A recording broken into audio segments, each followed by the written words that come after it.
You're listening to The Watchers, a show where two women from opposite ends of New Jersey watch TV and movies about how you should never trust a white man who calls himself a shaman named Todd. Even if the ghost is making an early appearance. The ghost is already here. Yes. Even if it's Chris Fleming. Even if it's Chris Fleming, yes. And who among us hasn't taken an ill-advised substance from a white guy named Todd? Yeah. I definitely have. Come here. Hi, Charlie. Okay. Kat's here. I'm Jody. You're Andrea. Allegedly. I ask that like it's a question. You're Andrea? Yes, you're Andrea. I'm Jody. And we watched Widow's Bay Season 1, Episode 5. What to expect on your trip. That's right. Oh, boy. I love an actor who knows how to use his face. He's so... I mean, I know everybody knows. Like I said, I've known him just like through cultural osmosis, but I never watched anything with him in it, I don't think. He's so good. And every week we get another like facet of him. And that face this week, he was killing. He did a great job. He apparently spent some time on YouTube for research for the types of faces to make. Funny. Quite effective. Because I didn't get the impression... I've stayed far away from psychedelics for a variety of reasons. It's very smart. I didn't get the impression that he was like overdoing it, which is often the case when people do drugs on TV and in movies, you know? Yes. So. Yeah. I mean, especially like, you know, they talk in detail, and we'll kind of, I think we'll go through this episode not beat by beat, but just kind of like cover it start to finish and then just talk about not beat by beat, but start to finish. Yes. Okay. You know what I mean. Yes. But they referred to this specific mushroom as like LASIK for your third eye. And like we've all heard like a weird central Massachusetts hippie talk about a strain of mushrooms like it's, you know, going to change your life. But I think given the context of this show, we should take that at face value. Yeah, I think so. I think I have a couple of thoughts about the mushrooms. Maybe we save for the end. I do too. But I do think they're revealing in one way or another. So I trust. I don't trust Todd, but I trust his description there. And I mean, Father Bryce carved into his desk. My eye is open. Yeah.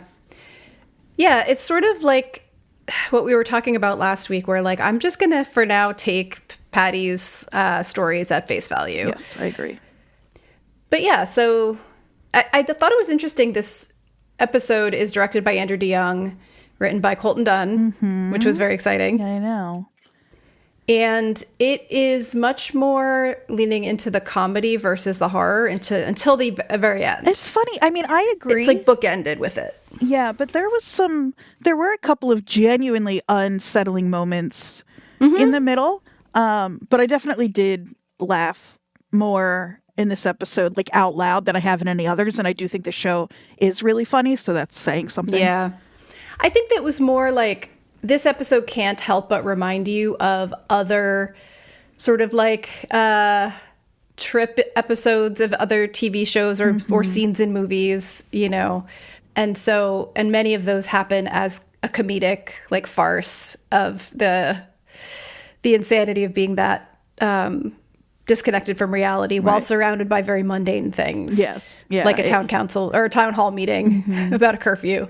I loved my like favorite thing about this episode is that we don't know what Tom was seeing in those blackout moments. That like neither does he, I think. You know? I think because instead of trying to have us see through his eyes in this episode, for the most we really only are with Tom in his moments of relative clarity. So we often see like the aftermath of like when the first one, Patricia's like, stop yelling at me. We don't actually see that. And so, and to me that read as like, he is constantly waking up from these blackouts, but it's not necessarily the case. Like, Well, you know, because that's how it reads to us because we are in a blackout with him. But yeah, I mean, I think I was taking it like, you know, when you're blackout drunk, yeah, things still happen and you're still interacting. So it's like, I don't think he's necessarily aware as he comes to each time, but like, I think he was definitely seeing and experiencing things in those gaps that we don't have. Right. And I think one thing that I noted the second time I watched was how weirdly time moves in this episode. Mm-hmm.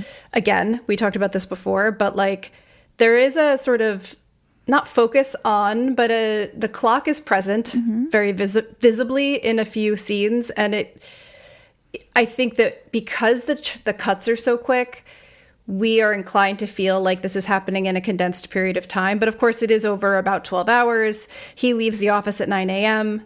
And when they are sitting in that office with Dale and with Patty later on, once somebody walks out and the clock says 6:10 and the kids in the car are in that car, theoretically, it's broad ass daylight the first time we see them in the car.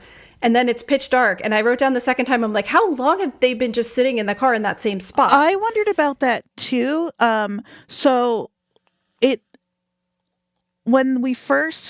It's like our first time back in that scene in the office before Patricia leaves, before the sheriff comes in, you can tell that they have been answering. They've had a day. And they've been answering the same questions over and over. And so that, like, it's been hours. But then with the kids, I'm like, at first I was like, well, good for them. If they're going to get high and like hang out, good for them for not driving. And I've done, you know, I don't know that they have much of an equivalent of like, I've spent hours at a diner, you know? So that was but then I was like, it does seem like a really long time for a bunch of kids to just sit in a car. Like, it doesn't even look like they got out at any point until Evan does. Right. And I'm sure like it could be nothing at all, but it just felt like they were purposely messing with our heads around the time frame. This like even more so this episode, you know, like it's an entire day. It's a 12-hour stretch pretty much. And up until the very end, you could think about it as like, he's the wrong person for this. He's like fighting it the whole time. He's not seeing anything that's going to help them. And that was the whole point of doing this, to see what Bryce saw and to get a sense. But like at the very end, what he sees seems pretty fucking significant. Yeah. Yeah. You know, it's like, it's not like he doesn't know what happened with his own wife, but he's clearly been lying about it, like, or white lying by not giving the full details. Because I went back and looked, and I think he says that she died from complications of childbirth. Yes. And that gives us a little wiggle room for like, he's not totally lying, but he certainly is leading people to believe that like it was a normal, quote unquote normal, like something awful like happened during the birth itself and she died. My assumption was he believed that last week. Interesting. And that he didn't know that something else had happened with his wife. I assumed there was more going on with her. Yeah, because I thought maybe that chair in the basement was like she had been sacrificed or something.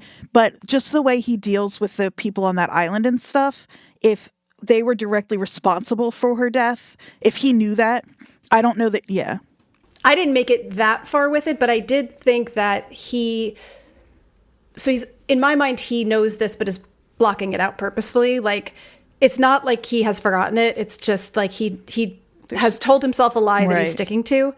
But I didn't then take that to mean that the townspeople had done something. I took that to mean that like maybe he had to do something or be involved in something because there was no other option or something, or like allow something to happen. That all makes sense to me. I feel differently this week. I feel less sure of what my theories are this week, and I have more of them, like possibilities rather. Yeah. Oh, also last week we were talking about how we thought the sheriff's wife was dead. I think she's pregnant, actually. Oh. And that's why the sheriff needs to get off the island. Oh, that makes sense.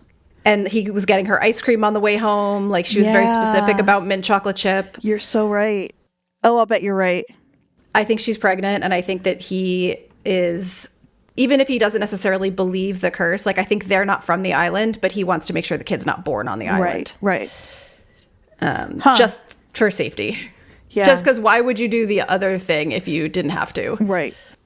Because like I like the idea of him talking to his dead wife via radio, but I couldn't help but remember how clearly they have talked, especially he talked with Wyck about moving off the island. And I feel there's definitely a reason that came up. You don't just throw that in there for nothing. Yeah. And the sheriff is so like one of the only ones at this point who feels like he's got his head on straight. The reveal then that he's, you know, for the most part so together, and then that's the one thing that is, and it could be that like he doesn't believe in it, but it's like why risk it? Or I'm sure that there are better hospitals on the mainland than on the island, and like I'm sure he's tired of these people, and like he certainly seems somewhat tired of their nonsense. So it doesn't necessarily mean that he like wants to, that he believes that if his wife has a baby on the island, they're doomed. But it's like, well, there's other reasons too, so why take the chance? Also, better safe than sorry. Also, they've mentioned the old hospital, but they haven't mentioned a new hospital, so who knows what... Right. Well, and we met the one doctor who, like, you know, talked about how much propofol he gave... what was that guy's name that died? We have seen the new hospital. Yeah. Glimpses of it. Yeah. Enough to know that doctor is a nut job. And also is not concerned with HIPAA laws at all. Right. So... Right. I mean, maybe they're at... the Pittsburgh Trauma Medical PTMC. Doesn't seem likely. On account of the not caring so much about HIPAA violations. Yeah. Let's just do a quick recap primer of the episode and then dive into the areas we want to talk about. I'm sure nobody's listening to this without having seen it, so we don't have to go into great detail, but, you know, we open with a scene that looks like it took place a long time ago. It's snow on the ground. Someone in a cloak is stumbling, falls down, sees these black mushrooms, eats them, cut, basically. Yeah, it gave me a hard not to, but it really gave me Yellow Jackets first scene vibes. Yes, I mean, absolutely. I can't help it. No, of course not. And as you know, as Richard Warren has been brought up every episode, that was my first thought, was that we were seeing a scene from the beginning of the island's quote unquote founding. But we never go back there in this episode. Yeah, and then we go to town hall, and there are just a couple of things here. Tom issues the curfew, which is such a good horror movie trope. It's Scream. Yes. It's, you know things are bad when the town issues a curfew. But, you know, everybody's going to be pissed because they don't want to miss the fireworks. And the only other thing that really seems like worth highlighting here is, once again, Tom is trying to keep Evan out of trouble/danger. And Evan... he's when he asks about Father Bryce being Tom's friend, he's like weirdly delighted, and not in like a way where I think it's like nefarious, but it's just like he's being more of a dick this episode than I saw him as before. Yes, for exactly. Sure. Yeah, in this scene and in the later scenes, he's definitely like, you know, there's a part of me that still has sympathy for him, of course, because he's a kid in this weird situation. His mom is not there. His dad is clearly also not mentally there 100%. But yeah, no, he's definitely being more of a dick this episode. Yeah. What you were saying about the curfew just reminded me, I did a little bit of homework this week. Ooh. So I have a confession that should not surprise you or any of the people who've been listening to this podcast. I thought I had seen Jaws and I hadn't seen Jaws. Oh, yeah, that makes sense. Yeah, that's kind of commonplace for me. I absorb things in the culture like a sponge and then assume that I've actually seen them and haven't. And like I said last week, Jaws was the #1 movie the year I was born. It is inspired by, no matter what the creators say, a series of shark attacks in 1916 in New Jersey. And so I felt it was my duty and my legacy and my birthright to watch Jaws before coming back to our podcast. And I did. Nice. I have seen it, not in a very long time, so. Yeah. And you know I don't like scary things necessarily. I like smart things, if they happen to be scary, I'll go along with it. But still a good movie. Yeah. Yeah. I'm assuming it always was. But like, well, so I say it that way because then I also attempted to watch The Shining. Oh. 2 hours and 23 minutes, Andrea. Do you remember how long that movie is? That is a long fucking movie. I mean, I would guess it's about 2 hours and 23 minutes. It is oppressive, and that's part of it, right? Like, I know. So did you But watch you know what? I didn't want to it? be oppressed.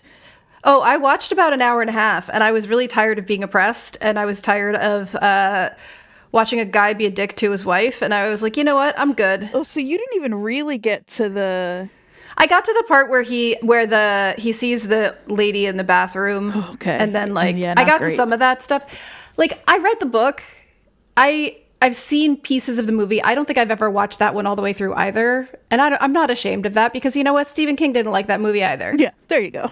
So it's, me and Stephen, we're on the same page here. Yeah. All that to say, the reason I rewatched it was partly because it keeps getting referenced in relationship to this show, in that it's like the mayor trying to keep the town under control.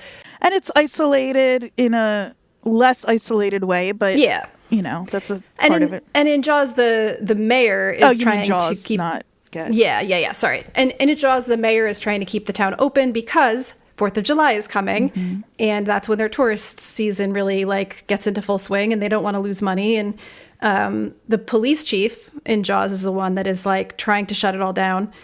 And so there is just a lot of like pretty obvious resonances with it, but there's also like things keep coming up, like the curfew thing is a repeated theme. Like it's not just that he was in the water, but it's like the role of this mayor. And the mayor in Jaws is more of a straight up like cash grabbing villain guy, and Tom has clearly got other shit going on. But I'm interested to see, now that I've actually fully watched it, if there's other things that spark as we go along. We'll see if there's any other things I end up watching as quote unquote research.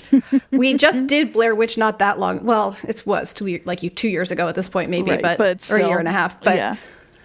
It's fresh enough. So you're right. We go to town hall first. Ruth has to leave at 3 so she can stay all day. And Evan's being a dick. Yep. And it turns out like it's not mandatory that you speak at the memorial. Something like, "May I remind you," meaning once again, I'd like to remind everyone that it's not mandatory that you speak. So It's funny. a packed house, and clearly just randos are coming up to talk about him. Well, not a whole lot happening here, so that makes sense, Yeah. But they're poking around his destroyed office, trying to find anything of value. Mm-hmm. Wyck finds a very enticing piece of slightly burned looking paper with nothing on it. I said a clue out loud. Yes. It made me so happy. I love a little clue. I feel like I was surprised he didn't say that. Yeah. And Father Bryce is written, like I said, my eye is open on the desk. Before we get any further, I want to give you my pet theory. Okay. Wyck, W-Y-C-K. Mm-hmm. I think his last name is Wyckoff. That would be exciting. Why else would you spell I don't Wyck, know. W-Y-C-K? W-Y, yeah. So should we tell people why that's exciting? Is it just because there's a town in New Jersey that's named Wyckoff Just in because Bergen County? Yep. Uh-huh. Yeah, I mean, that makes me happy. So yeah, he's written on the desk, or scratched into the desk, it looks like. My eye is open. And Tom finds the mushrooms in a little handkerchief. And I just want to point out here, this is not a theory. This is just a note, because I did see that the SciShow did a debunking episode on this, but there are a lot of people that think that the Salem witch trials were actually a result of the hallucinogenic mushrooms that got compounds that were in the mushrooms that were growing in Salem, which I'm on board with, but apparently SciShow says no. But SciShow can say no, but it could still be part of what goes into that was exactly my point. It goes into the lore of the show, because they keep talking about the Salem witch trials. Mm-hmm. Yeah, I think it's totally fair to read that as like as a part reference, of this. or like a nod towards it. Especially, not to bring up New Jersey so quickly, but like a lot of people in Jersey do mushrooms. That's all I was gonna say. That's the connection. No, but the line between legend and reality and stories getting told and like pieces getting added and yes, like kind of doesn't matter whether that's true or not if these people believe that. Absolutely. Now on this island, you know? There's also a type of mushroom that grows in that area called dead man's fingers. Ew.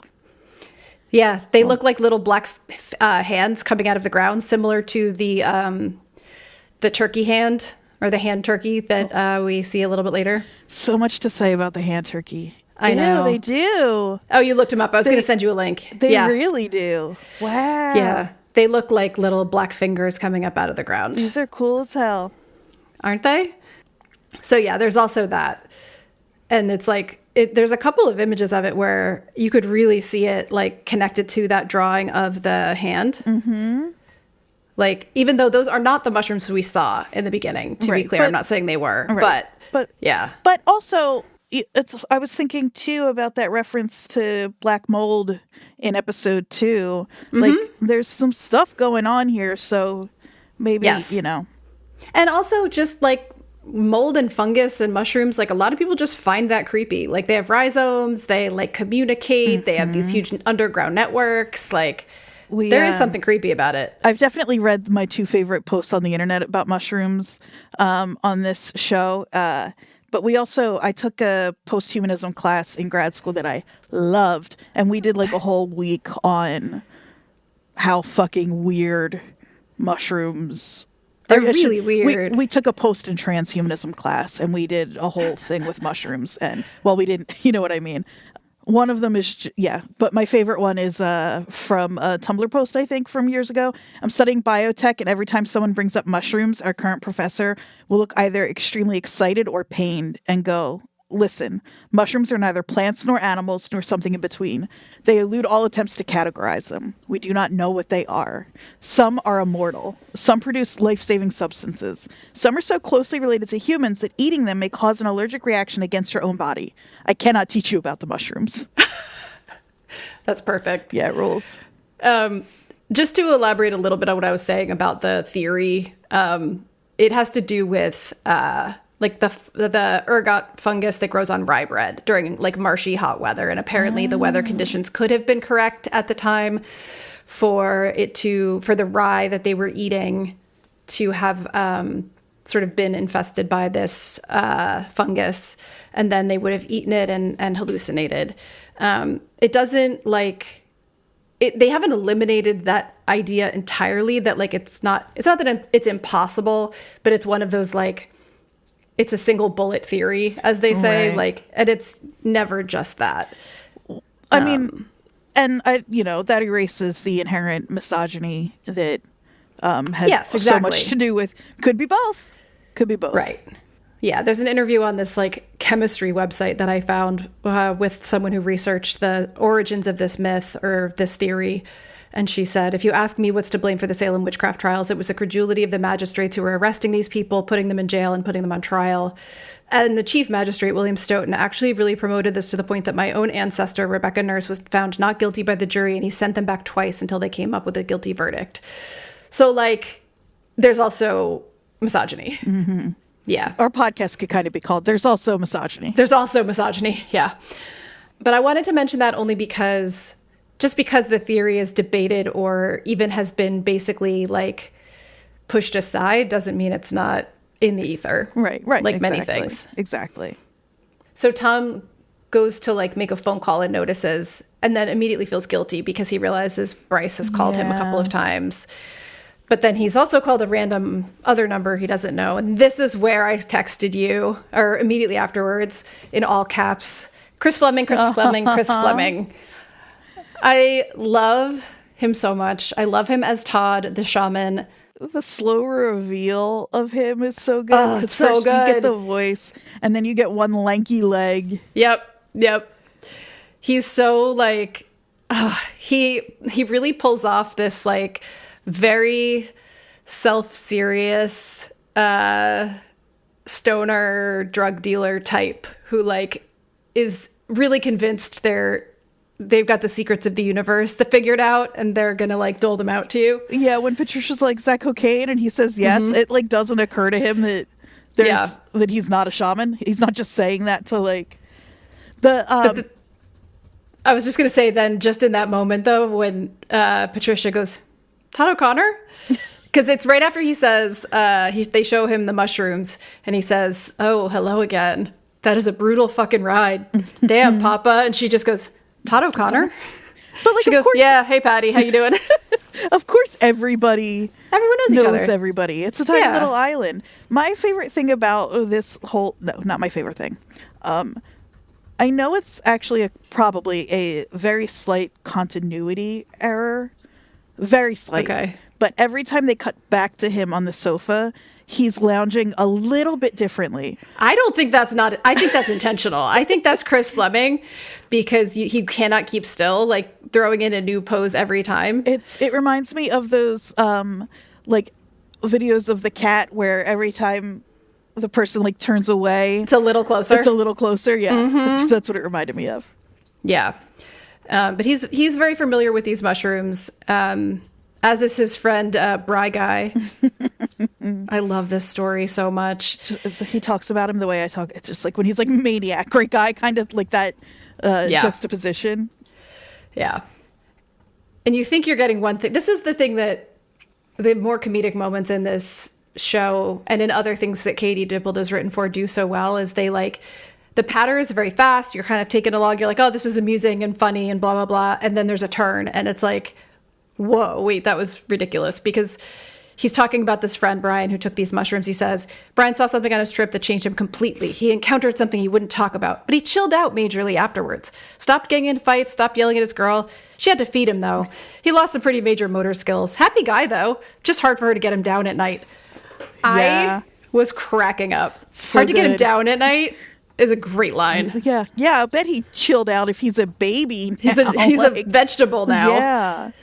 When this scene had my biggest laugh of the episode. The iconography? The sacred geometry of the hand turkey. Made me laugh. It's so fucking funny. It's such a I know. Jokey it was really good. Reveal, and it reminded me, have I shown you? I'm sure that I have. The drawing of the Jersey Devil in the X-Files episode, Jersey Devil X-Files episode. Oh, yes. That is just like a lumpy lady. It's just the worst. I love it so much. It's what it reminded me of. And, you know, the way this show goes, especially because we see Tom drawing it later, although he had seen it earlier, blah, blah, blah, like it was already in there. But I just, you know, there's going to be some, I was like, is it a lake maybe? Is it like you said, these mushrooms now? Like, it's definitely going to come back, which is what's so cool about the show, is that it can do these really funny things that then end up being... having something real going on, you know? Yeah, we have a lot of these little hints for later. Like that Tom has never been able to throw up. Yeah. Oh, well, fucking Patty just shoves her fingers down his throat.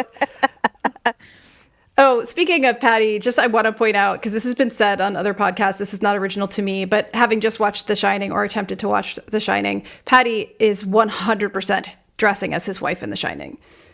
Like, Sissy Spacek. There's the whole look, the hair, the clothing. Totally. It's to a T. Interesting, yeah.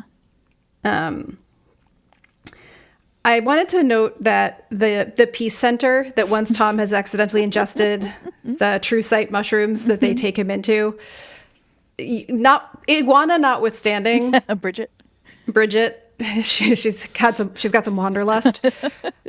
Bridget notwithstanding, that room has a baby gate off to the side, some weird ass like figure sculpture coming off the wall, one magic eye poster, right? Yep. A lava lamp, a dream catcher, and string lights, and a mattress with some loose sheets. Absolute chill out room.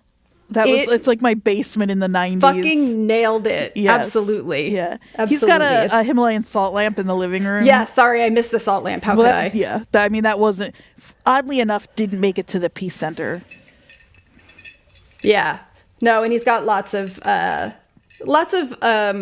unsurprising stoner drug dealer paraphernalia type stuff in his house in general, but that peace center really got me. It's unbelievable. He should It's be like the wearing least really peaceful long place beads. I could imagine. Totally. Yeah. I did note he was wearing like a string of wooden beads on his wrist, which is perfect. Yes. But, you know, he mistakes Tom for Wyck, who hasn't mistaken two, you know, middle-aged white guys for each other. You're Wyck? You're Wyck. Yeah, because Wyck was willing to do it. It's only a 12-hour experience, though, so we'll be fine.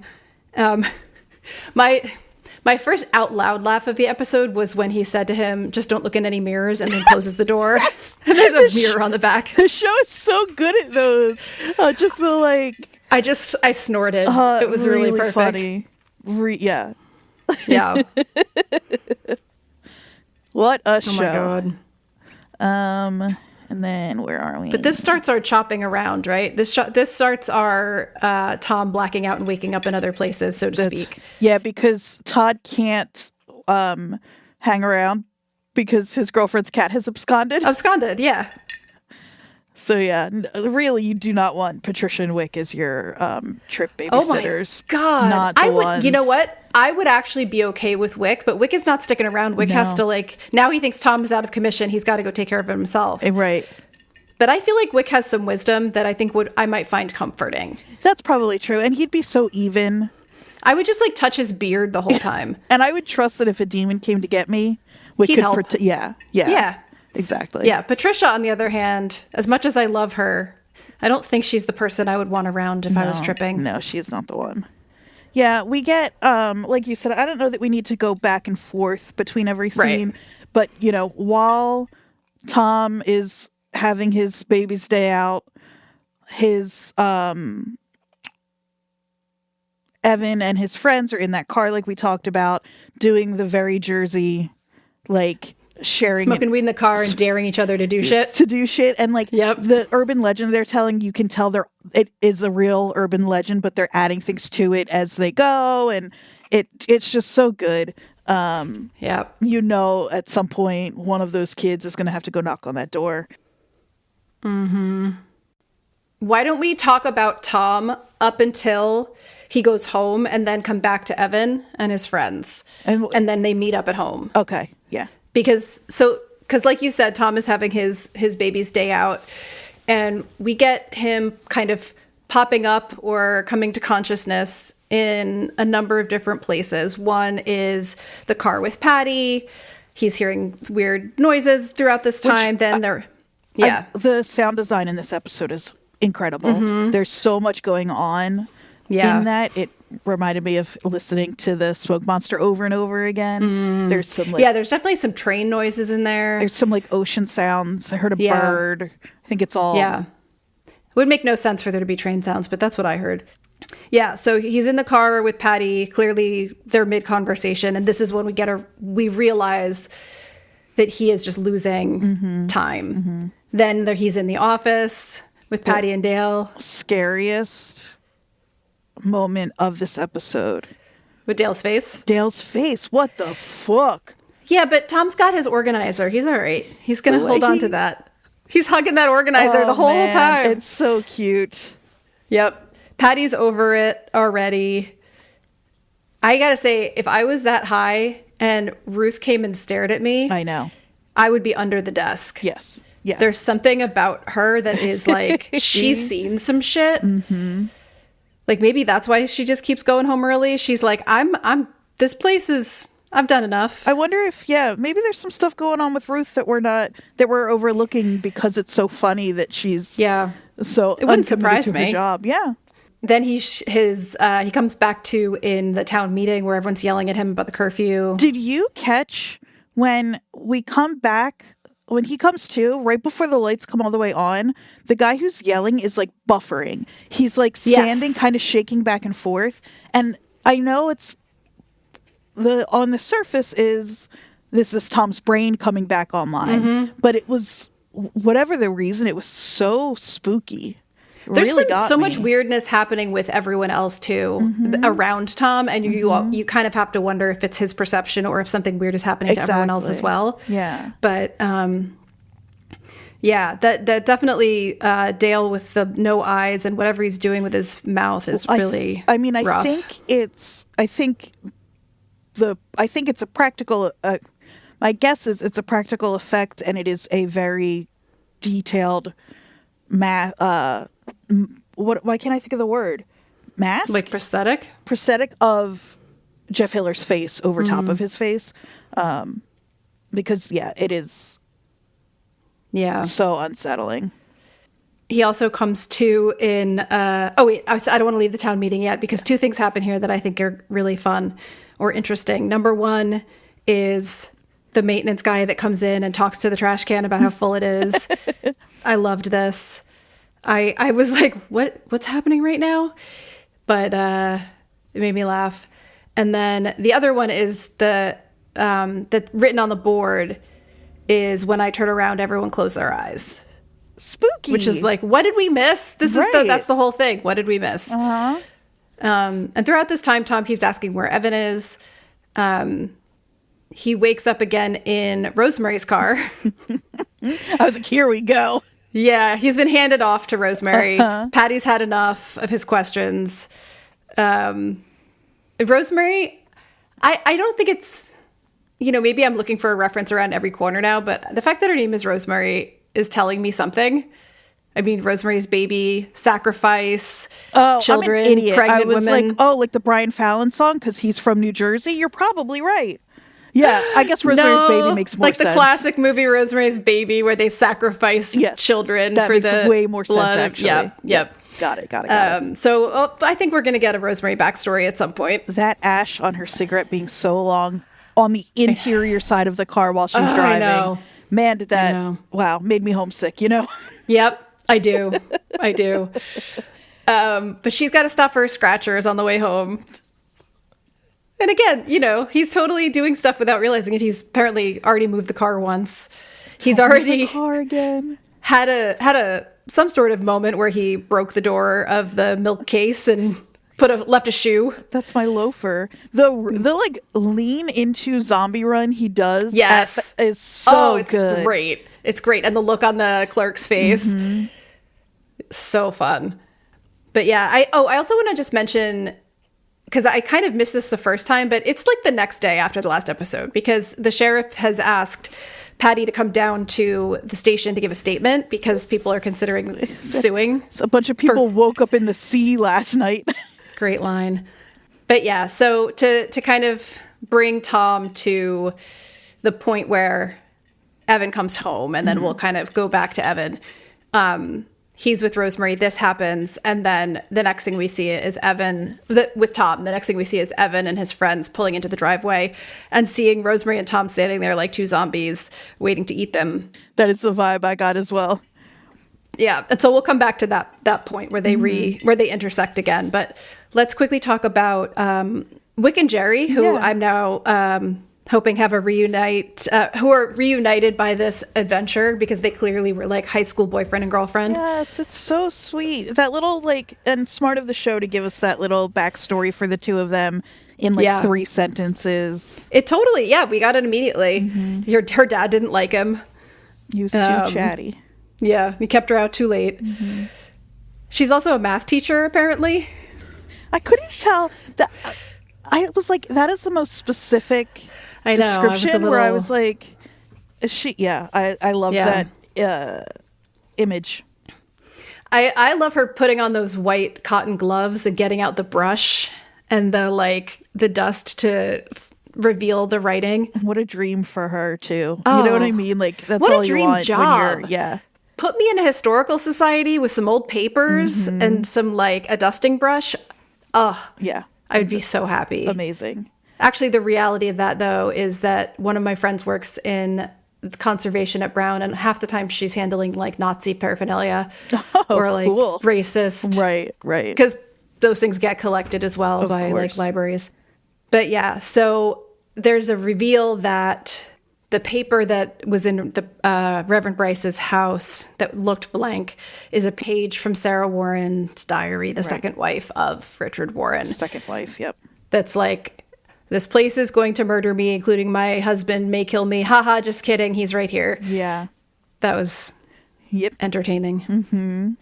And there's the like big kind of mystery clue, whatever, is that the island has a heart.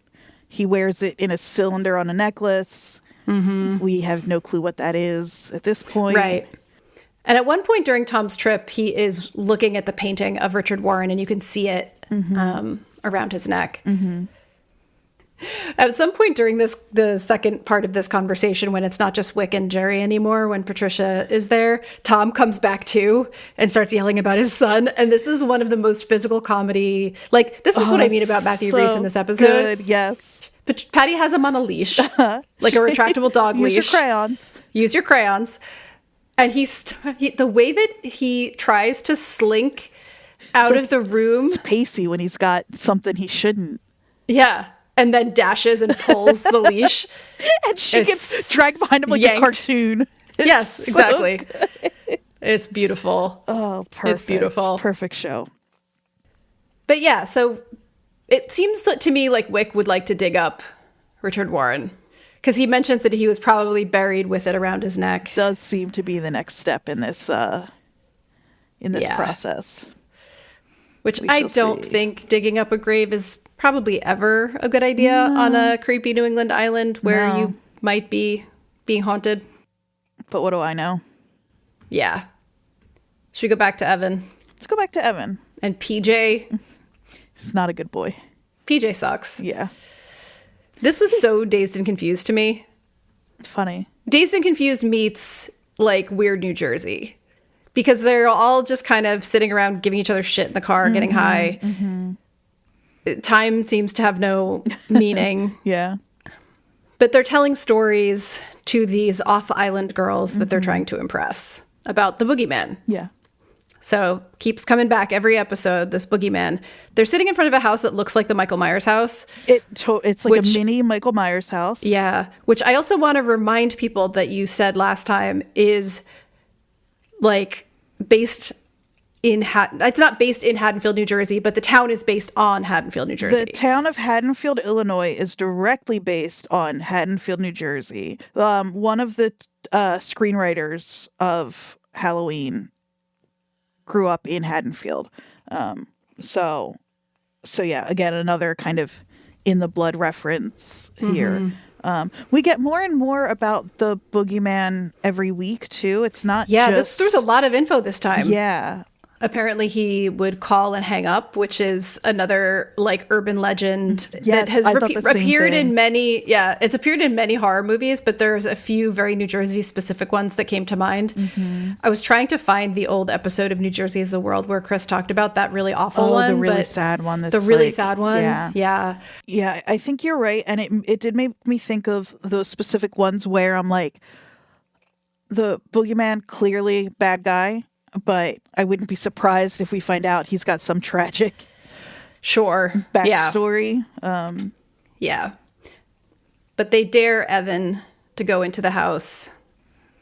And this is where we're going to find out. Is he more like his dad who can't play ding dong ditch, who can't actually knock on the door? No, he starts to open the door. He pushes the handle. He starts to pull the door open. And then, thank God, Sheriff Bashir's floodlight comes on. Step away from the creepy house. His thank God is so funny, and the way he I don't know what the word is, but the way he moves down those stairs is like stiff-armed, and I think it's shambled down the stairs. Yes, that's exactly right. He shambled down the stairs. Oh man, a combination of shuffled and shambled. But he's clearly relieved he doesn't actually have to go into the house. Yeah, absolutely. And you can tell that like Sheriff Bashir is both tired of this crap with the teenagers and annoyed and also a little bit amused by them. Yeah, like he gets it to a degree, but yeah. And that's another thing that made me think like he maybe is thinking about parenthood. Yeah, you're so right. But so in addition to the phone call thing, we find out that so he stabbed a bunch of young women, right? Patty's claim is that she hid under the bed and escaped him or whatever. But the townspeople basically tried to kill him. And the lore is they shot him and he wouldn't die. So they And so they like buried him in the basement and they sealed the whole thing in concrete. A lot of underground stuff going on. Yeah, we'll see what all that is. My thought with they shot him and didn't kill him is like, you know, was he affected by the mushrooms? And it's not that it didn't kill him, it's just that it like took him a little longer to realize he was dying. Do you know what I mean? Yeah, there's a lot of possibilities there. Like, you know, is the boogeyman then somebody who like took those mushrooms, right, ate them in the woods by accident, and then, you know, lost time?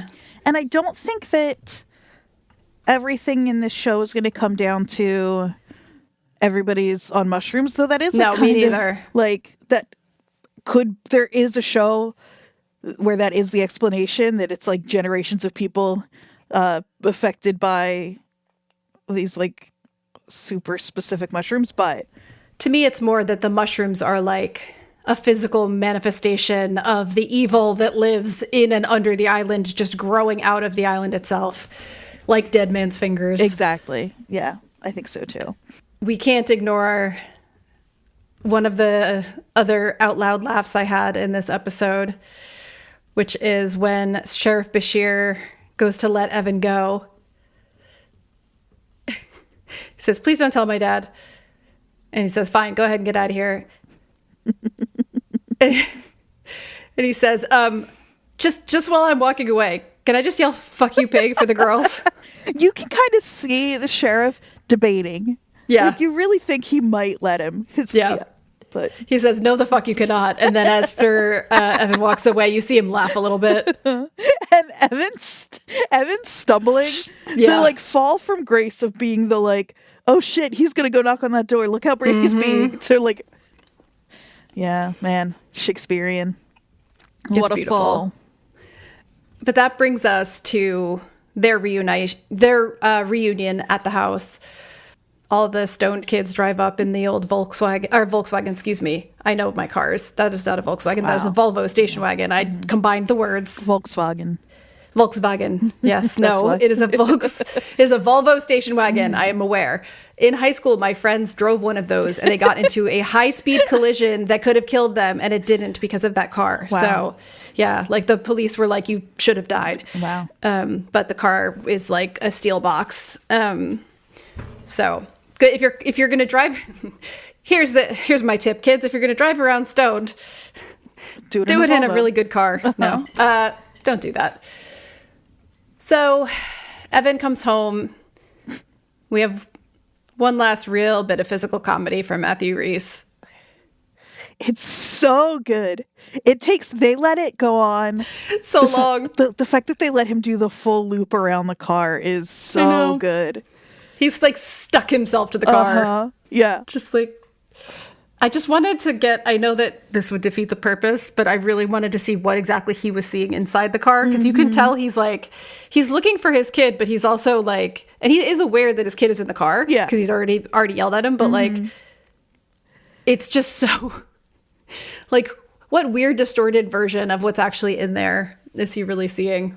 Oh God, it's so good. I feel like his eyes are so wide, and the way he's got his hand, it's beautiful. Yes, every choice was perfect. He really goes into dad mode, though. He does. I know we're at the end of the 12 hours, so it makes sense, and he's, you know, like coming back to himself, but it really like seems to flip the switch for him. And it does seem like, you know, the one sort of emotional motivation he has, or two, is like grief for his wife and then fear for his son, you know? And so the fact that it's got to also be the fact he's been like out of his mind tripping all day unintentionally and was not there to make sure his son didn't get into any trouble. And like, luckily he's fine. But like, if the sheriff hadn't shown up and he'd gone into that house, who knows? Who knows? But we get a confrontation. This is one of the things I really like about this show is like, you could see lots of other shows dragging this out and not really addressing so much of this last 5 minutes, like what that covers. Because he says, why do we never leave the island? Like, and 2 episodes ago, we were like, wow, it's a mystery. Has he ever left the island? Yeah. And it's like, no, we're just going to tell you. Yep. And he says, it was important to your mother that you be raised here. He says, never go anywhere. That's what she wanted. And Tom tries to walk away. Mm-hmm. And he says, Dad, one of these days I'm going to leave and I'm never, ever coming back. That is. Which is both like a bratty teenager thing to say and also Tom's biggest fear. But yeah, he says before that, I think you want people to think you can control me or something like that. And I was like, that feels like such a teen thing because that's actually not part of it for Tom, I don't think. And just no, I don't either. When you're a kid, like he's just, because he can't say like, oh, my dad's like afraid for me and it's really scary to be a single dad and this is the first time he's ever done this and he thought he'd be raising me with my, like he can't land with all of that. And you can see it in the surprise on Tom's face. He's like, actually, no, that's nothing to do with it. But yeah, the teen version of it is like, my dad just wants to control me. Mm-hmm. He says, yeah, you're gonna, the reason you're a shitty mayor is not because of me. And it's like, he's so misreading the situation. He finally is able to throw up. Yes. Chekhov's throw up. Yeah. So this last scene, it gives us, like we talked about in the beginning, this reveal that like he's either lying to himself, everyone else, or both about what happened to his wife, right. Which is not a surprise entirely, but I didn't think we'd get to see it in this detail. Like, yeah, at the very least, I thought until this week that she was definitely dead, and I don't know that I feel that way anymore.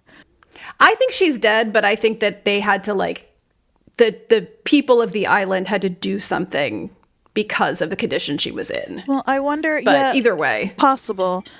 We get that weird de-aging, which I don't love. I think we should just all agree to be okay with the fact that like actors are going to look older in flashbacks. I think put some fake dye in their hair and we'll know it's like that's them younger. Exactly. I think we can. We don't got to do that. But they're leaving the island because obviously you want to have your children off island if you can. Yes. And that ferry, that is every Nantucket, Block Island, like Martha's Vineyard ferry.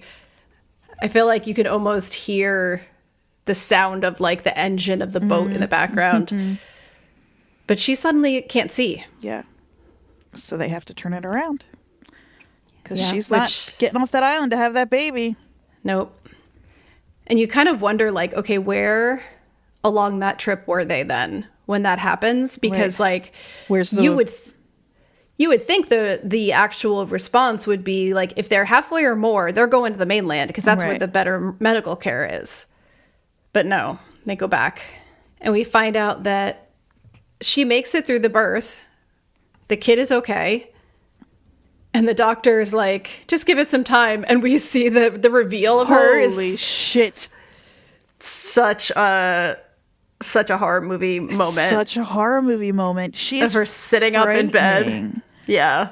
Yeah, and then that's kind of where it... Well, no, then the last thing we get, I want to talk about her more, but is heartbreakingly Tom praying to God to protect his son and something else in the darkness responding.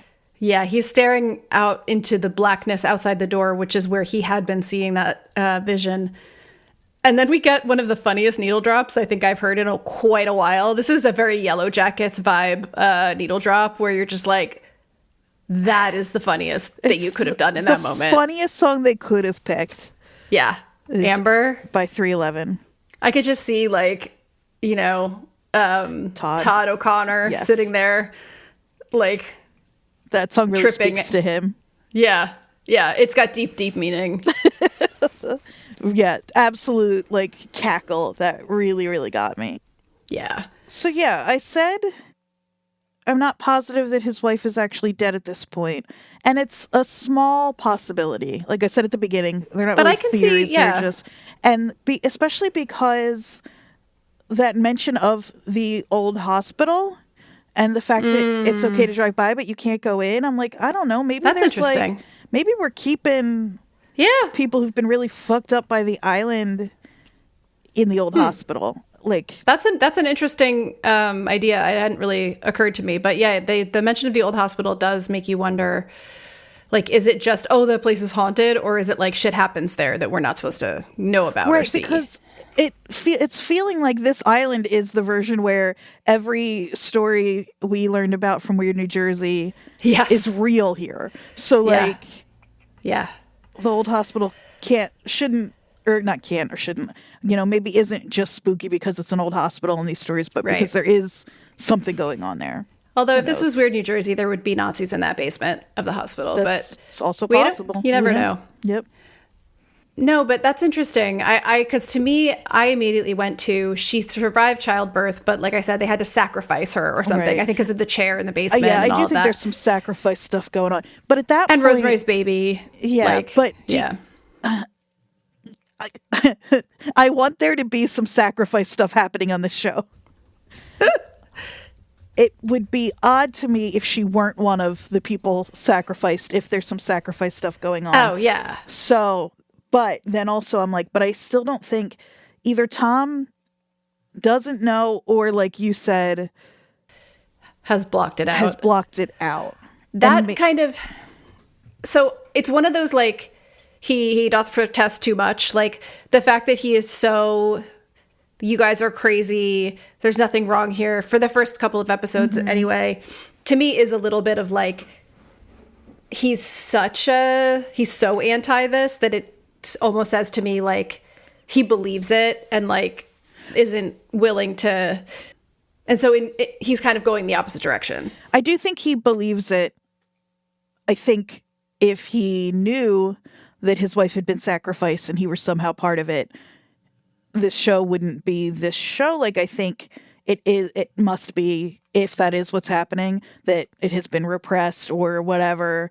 The fact that the mushrooms are called True Sight and we don't know what he saw at the end there, that flashback though is kind of showed in such a way that it's like him remembering that part. It seems like that's a real thing that happened. Yeah. And so I wonder if he's going to start like waking up to whatever it is that he's... Well, in that same episode too, we have the Todd O'Connor's friend.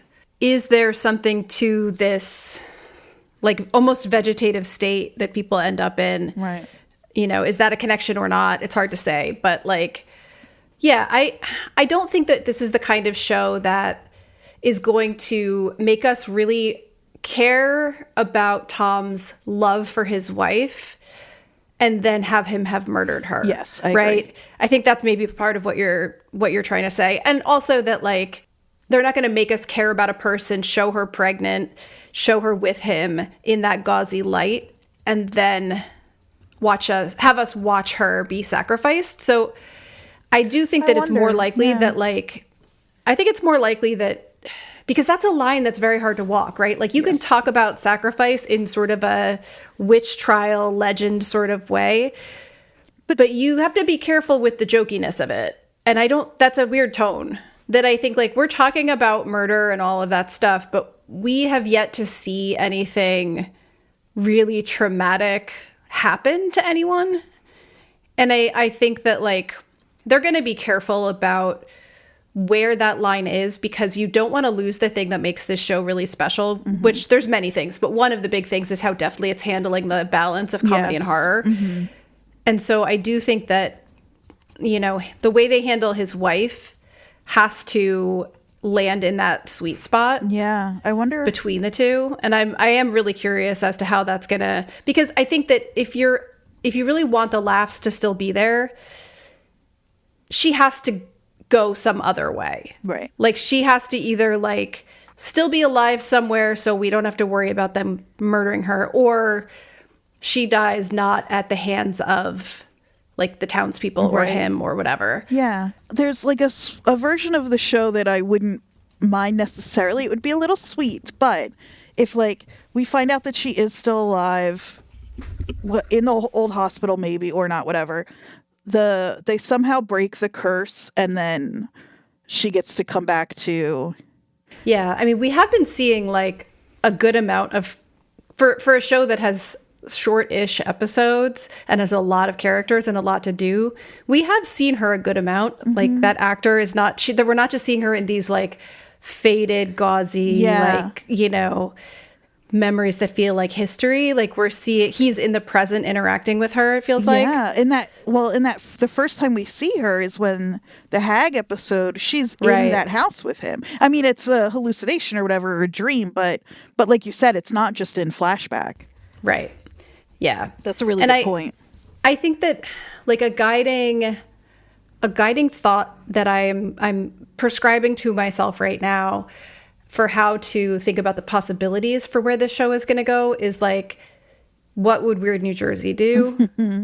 Because I will say, like, that magazine has gone through phases where, and we were all in the 90s much looser with what we thought about, like, oh, those people from the mental institution that came down into the town or whatever.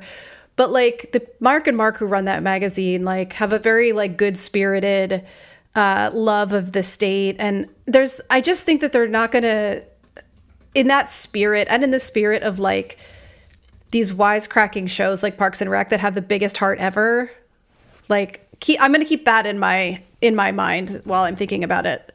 That's a great point. 'Cause like, if you haven't read Weird New Jersey, it might sound like we're talking about like a true crime, that it's like the precursor to all those really like brutal, gross, exploitative true crime podcasts. It's not that. No, it has moments where there'll be like some legend of some crazy actual crime thing that happened, but usually it's more like, hey, have you heard about the 500 pounds of pasta that somebody found in the woods, right? Right. Or like the, the car graveyard, or like the kooky guy that like, I don't remember. I'm trying to come up with like one of the like more fun ones, but there's so many that are just like, hey, look at this weird thing, or this like unexplained thing. Houses that are shaped like other things. Right, like, right. Yeah, it's like Roadside USA meets Ghost Stories. Yes, exactly. And most of the like ghost stories and stuff are generations removed. It's not so present. Yeah. It's not like... Yeah, that's kind of what I mean. Like if we see any like real actual violence between people, I think it's going to be historical. Yeah. And not that makes current. Sense. Yeah, and also, I agree. I think so too now. So we'll see what that actually means for the story, but I don't this goes back to what we were saying about it last week and the week before, is that like I already trust them. Yes. Like, I already trust them to keep the tone consistent and to, like, follow it into, like, interesting and unusual places, but not pull the rug out from under us. Right. You know? I think so. I'm just excited to see what they're cooking. Because I listened to Katie's episode of Script Notes. Which you did. I meant to get to that, but I never had time. Which is a great podcast, listeners, if you were really into the behind-the-scenes stuff.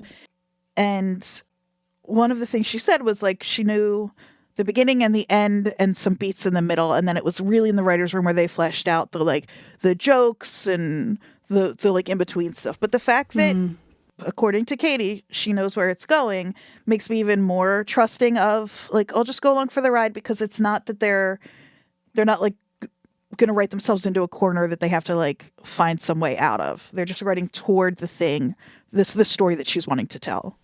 Well, and those old ghost stories that she's referencing, they're often they're parables. They're simple stories that have just taken on a greater meaning of some kind, right? And so it's not like, if we think about the Mystery Box show, which we keep referencing, that's not what those stories are, right? Like there may be a mystery there, but it's like, it's pretty straightforward. It's like trope laden.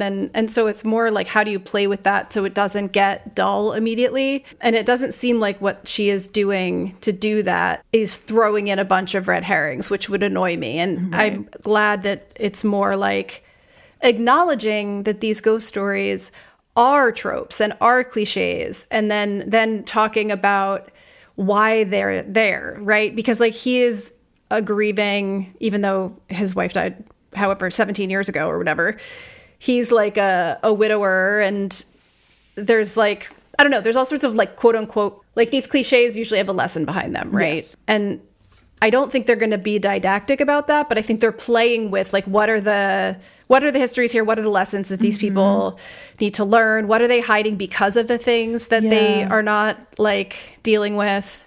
I need to know what Rosemary's story is, though. I know. That's the one. So, like, I want, obviously, a backstory episode for everyone in the show, including and especially Wyck. But Rosemary's, I need that one ASAP. She's got stuff going on for sure.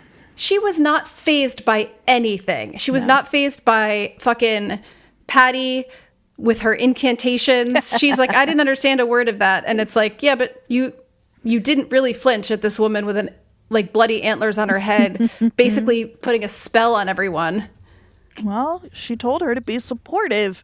I don't know how many times I have to tell you that, Jody. There you go. Yes, Rosemary is supportive. Mm-hmm. Okay, here's my question. Yes. Out of all the characters we've met so far, who is the one person you would want with you on a bad trip to keep you okay? Oh, man, that's a great question. I think it's gotta be the sheriff, but he might not have the patience for me.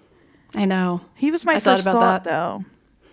Yeah, he is quite comforting, but I don't know if there's anybody on this island I want to hang out with when I'm high, actually. As much as I love a lot of them, I don't know that that's their strong suit. Honestly, maybe Todd. Yeah, actually, I could see that. I could see Todd. I could also, so the reason that I brought this up at this point in time is because I had a brief moment of like, actually, maybe Rosemary's matter-of-factness would be nice. Because she's not going to be freaked out by anything you say. You could look at her and be like, your face is melting. And she'd be like, yeah, okay. Yeah, it does that sometimes. Yeah. I've heard that happens. Yeah, you're right. There's like a lack of a nonplusedness that would be comforting. Yeah, because the last thing you want, again, I don't have experience with psychedelics, but I know the last thing you want when you're high of any kind is for someone to react to you as if you're acting weird or different, and she just wouldn't. No, exactly. And I've had two psychedelic experiences in my life, neither of which went well. You have heard some of the stories of them on other podcasts. But one was LSD and was about 12 to 13 hours of my life in Delaware, of all places, which is like, if you're going to be on acid, don't do it in a state like Delaware. No offense. Or offense. And then the other one was a mushroom trip at a Grateful Dead show at Giant Stadium. That's when they say set and setting, they mean Grateful Dead show at Giant Stadium, right? Stadium. Certainly that's what they mean. Starting in the parking lot. Yeah. No, but like thinking about the people I was with on both of those occasions, like one was LSD, one was mushrooms. Neither went well because I should not take psychedelics. But the people I was with for the acid trip were not the people you would want to be with. And the people I was with for the mushroom trip were old friends and a younger brother, 17-year-old brother of one of the girls I was tripping with. Who was put in charge of us because we had to leave the show because we both couldn't handle the crowds. So they put us in a car with a 17-year-old to get us out of the parking lot of Giant Stadium this was the second night. I did see the first show. Oh, good. I did see, it was one of Jerry's last shows.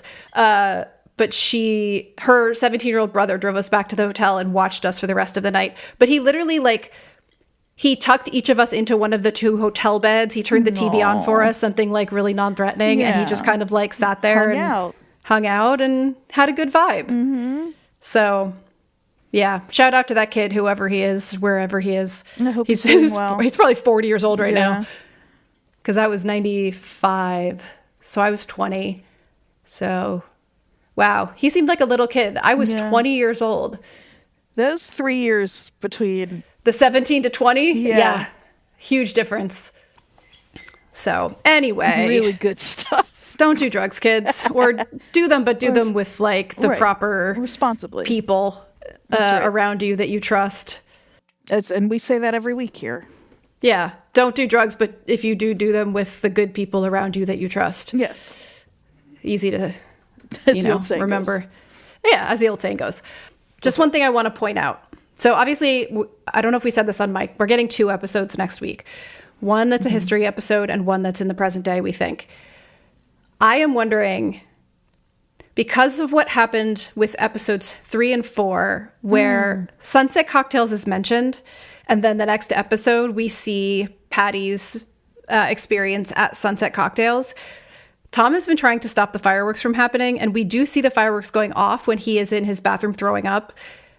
which means that all the townspeople are out and about, including the tourists. They're all running around downtown, which is exactly what he didn't want after dark. Mm-hmm. And so I'm wondering if when we get back, I could be totally wrong, but I'm wondering if when we get back to the present day, if we're going to see some of what is going on out in the town while Tom is having his adventure. Yeah, I'd love to know, because they do, like you said, like we keep kind of being reminded that there's other stuff going on. Yeah. Exactly. Widow's Bay episode 6 is titled Our History. Is that correct? Yes. And then episode 7 is Seasickness. So we don't have a title or description for 8, 9, or 10 yet. Interesting. The last thing I want to talk about, just because we didn't really, and we often do, is just how they're treating the camera the same way they're treating the like tropes and stuff. There's like all these Dutch angles and those zooms that are the in while they pull out, so that like with Ruth, there's a really good one where like it's out of focus behind her. She stays where she is. Every time Tom hears the sound, he's in this like super close up profile, like 3/4 profile, almost fisheye lens. Extreme wide angle. Yeah. I mean, even before he's even tripping, one of the first shots that we get in the present day is that corkscrew of the camera coming in down the hallway at like waist level. Exactly. They could be, especially how often they occur in this episode, could be really cheesy, but it's because the show knows it's playing with these things that it's just really fun to see. I really loved all of those choices. And on that note, like the technique they're using to show Tom coming in and out of reality is the screen going black, right? Mm-hmm. But there's something about the amount of time they do it for. It's like this weird in between. It's not like lights go out, lights come on. And it's not lights go out long enough that you're like, did my TV turn off? But it's this awkward in between time where you're like, just as soon as you look up and you're like, wait, what? Then it comes back. Exactly. Yes. It's a perfect, like, it's like probably 2 and 5/8 seconds or something, but it's this perfect amount of time. Yeah. Really good. And then, I'm so sorry. The most important part of this episode is how good his terrified little shriek is. He does it a few times, and the one time when he does it when Dale reacts, it's just Christ. It's such a comical, like, it's so high-pitched and so, like, it's such a burst of a scream. It really made me laugh. My favorite reaction from that same, I think from the exact same scene maybe, is when Dale is leaning into him and he is leaning back in the chair as far as he can go. And it's just this, like, very silly moment of him just kind of recoiling. Yeah, it's really good. Really just such funny little moments like that on this show. Yeah. But yeah, I think that's I love the fact that this is a 37-minute show, because even though we will never have an episode that is shorter than the show itself, I think that, like, it's nice to have something more compact to digest. And like next week, because there's 2 episodes, if this was like The Pit or something, I'd be a little bit like, I'd be excited about it, but I'd be a little bit like, okay, that's a lot of work. What are we gotta gonna like do? Buckle down. Yeah. This, I'm probably going to watch episode 5 again today, just for fun. Yep. And I'm not a person who rewatches stuff. I've said this before. But this one is pretty tempting to do that. Did you hear Pacey? I did. Have you ever heard him bark on this podcast? No, I don't think so. What was that? Uh-oh, spooky. Yeah, there's just a lot to be, yes. A lot to be happy about. So yeah, that's going to do it for us. Where can they find us in the meantime if they want to tell us who they would like to be their guide on a particularly challenging mushroom trip? Yeah, I would like to know who your trip sitter would be. And it can be a character from this show or anything else that we've covered now that I think about it. Oh, God. And so, I mean, Mel. mine is... Oh, Mel would be great. No, Mel would make me nervous. No, I changed my mind. Mel right. would make me nervous. She would get too nervous about me. I think it's Abbott. Oh, yeah. Abbott would be good. Langdon. You know what's funny? I was just going to say Langdon too. I don't know why, but... He would make sure you were hydrated and just kind of Make sure you were safe, but not interfere too much. Yeah, and he knows now you got to turn the lights out, so I don't have to worry about the lights being too bright while I'm dealing with my stuff. Right, yeah. But yeah, give us a call. Let us know. 856-336-8986. You can also email us at watcherspodnj@gmail.com. You can find us on Instagram at watcherspodnj. And you can find me on Instagram at Jody_Mim, JODIE_MIM. And I'm at AQAndreaQ. Now, Jody. Yes, Andrea. If they don't want to take mushrooms, but they want to go on a different kind of trip, what could they do? One of my favorite kinds of trips. Yeah, they could always bang themselves in the head, get in the car, and go to New Jersey. That we have to change it to bang themselves in the head. I know. It's my fault this time, but it is such awkward phrasing. Sounds so strange.